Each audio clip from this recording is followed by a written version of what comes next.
Hi, ladies and gentlemen. I am Benjamin Temple. I generally do mostly model railroading for those of you who've never been to my channel, but as you know, I have some stuff on the real railroad. Actually, that's how I started with the F3 class Union Pacific coming to St. Louis. So today I have the SD90 Mac. I believe it's the 43, 90/43 Mac. So the 4,300 horse engine would be in the real thing. Of course, the model obviously isn't that, but it's the Indiana Railroad. I used to go through St. Louis, or not St. Louis, Indianapolis quite a bit back when I drove for Ferroi and SS Chad and some other companies when I was a driver or even part-time, and kind of like that paint scheme. I didn't know it was a SD90 Mac sitting on the track, but I had a feeling, and then I looked it up in a book and found out. And I got some new cars. So I have an 86-foot, it's a 8-door boxcar in the Illinois Central, the auto box parts. It's a Greenville, I think is what they say the design is in real life. And then there's some Pullman Standard 2, 4750 is the cubic inch design, or the volume. There's 3 different road names. There's 5 in the Illinois Central, 5 in the Rhode Island. It's the Rock Island Blue, and then the Santa Fe is the white. I don't remember what they say that is. And then there's a blue tanker car. I think it's a 30,000, but it might be less. And there's a 73-foot center beam car for carrying wood. And then there's the R56 refrigerated boxcars that are for the chief and the super chief. Of course, they have 4 of them, and well, there's 4 of one and 4 of the other. No, you won't get to see all these numbers. There's just 1 of each. I only have 2 of the tank cars, but there's 5 of everything else except the Santa Fe. There's only 3 of them that I have, and like I said, 4 of the refrigerated boxcars, and technically they're an express refrigerated boxcar. From what I understand, they would have generally went on the front of a passenger train or the rear, or all by themselves on the train, just mechanical refrigerated cars that were on a set schedule. I think from like Los Angeles, California to Chicago is how they went. They might have had a different route. The El Capitan might have went slightly different, probably through Denver, Colorado, St. Louis, but still on the way to Chicago. So, as you can probably hear in the background, the locomotive is already on the track. It is idling, and we're just gonna review running it and kind of look over the cars.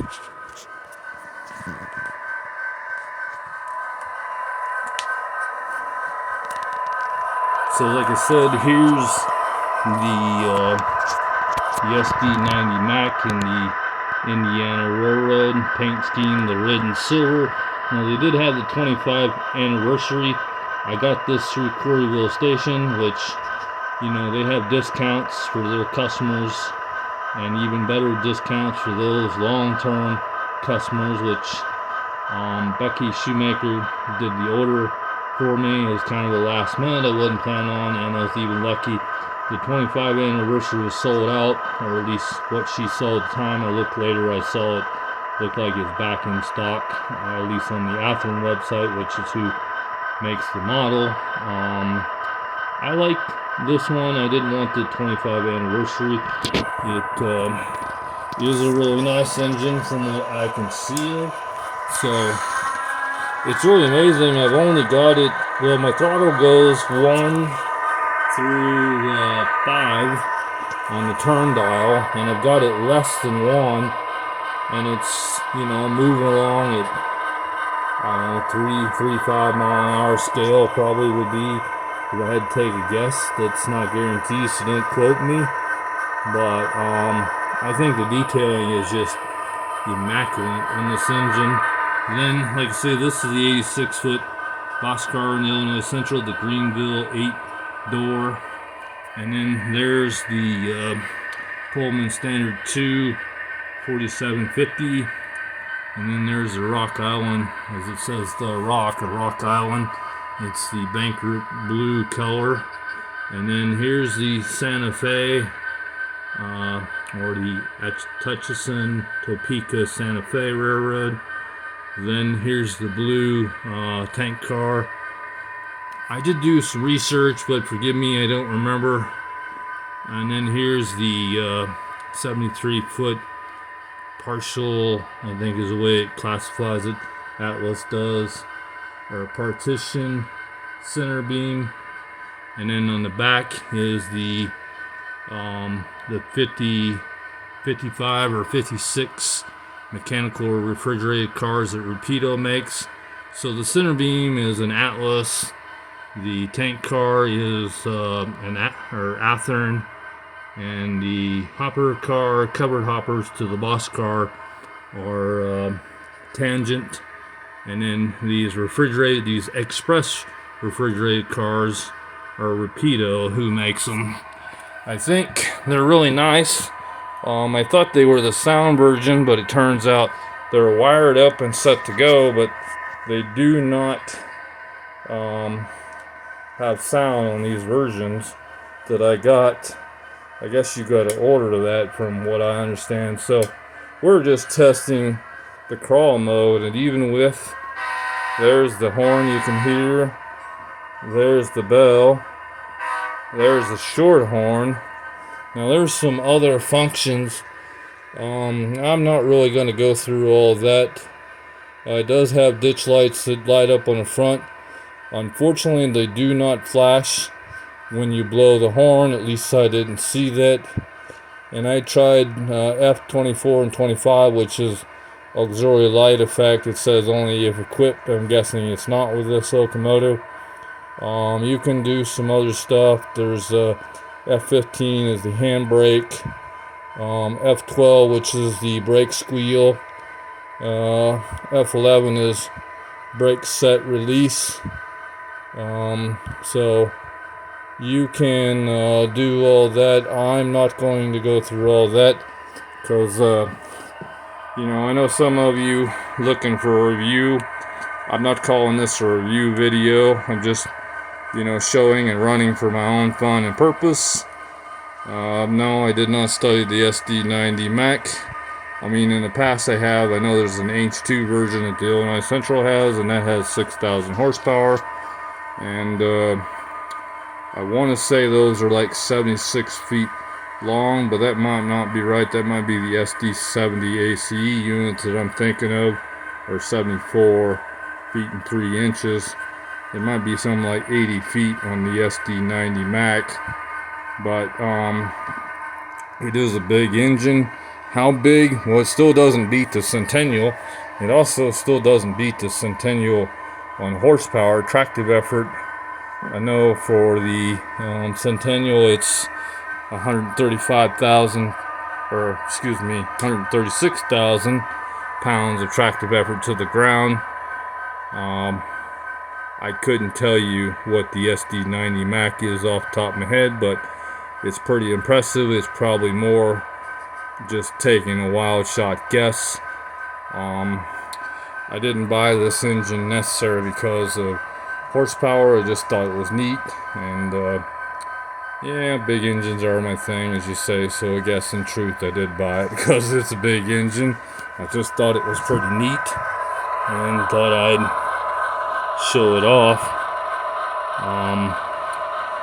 It's just amazing. It has the sun visors on it, or the mirrors. It has, you can't see it in this, but it even has windshield wipers. It has up on top all the antennas, as you can see there, the various different, no, I don't know what each one of them are. Then back here's the horn, and further back is the radiator fans, and I'm guessing the rear is probably the dynamic braking fan. I don't know all the parts. Like I say, I didn't study this engine down like I studied the Centennial, and even if I have, it's been some time, so I couldn't tell you what all the different things, or even necessarily what motor. I mean, if you was looking for the FDL, which that's a GE, like I say, this is supposed to be the 4,300, so that's probably the 710 block that's in that. But again, it wouldn't have the 6,000 horsepower, horses. So I don't remember if that's a 16-cylinder engine or a 12-cylinder without looking it up off the top of my head. But if you like my videos, I hope that you subscribe to this channel.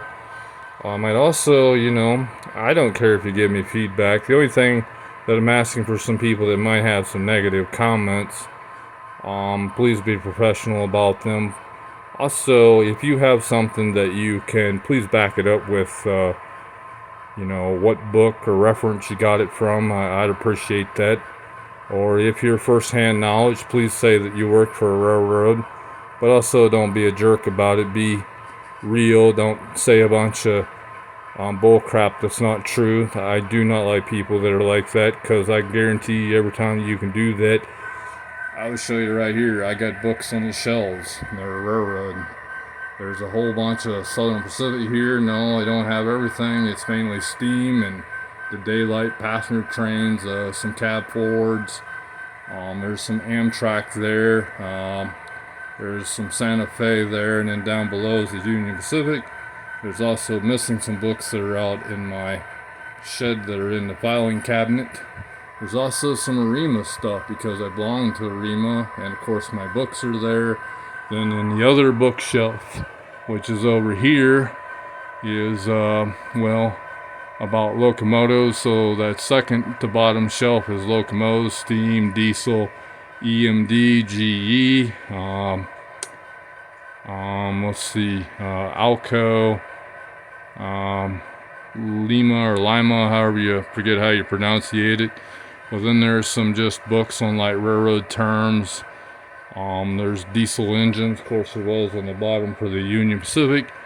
And up above, that second to top second to top is my ARIMA. I've been to some seminars, as they call them, or classes. I took one on bridge inspection, another one on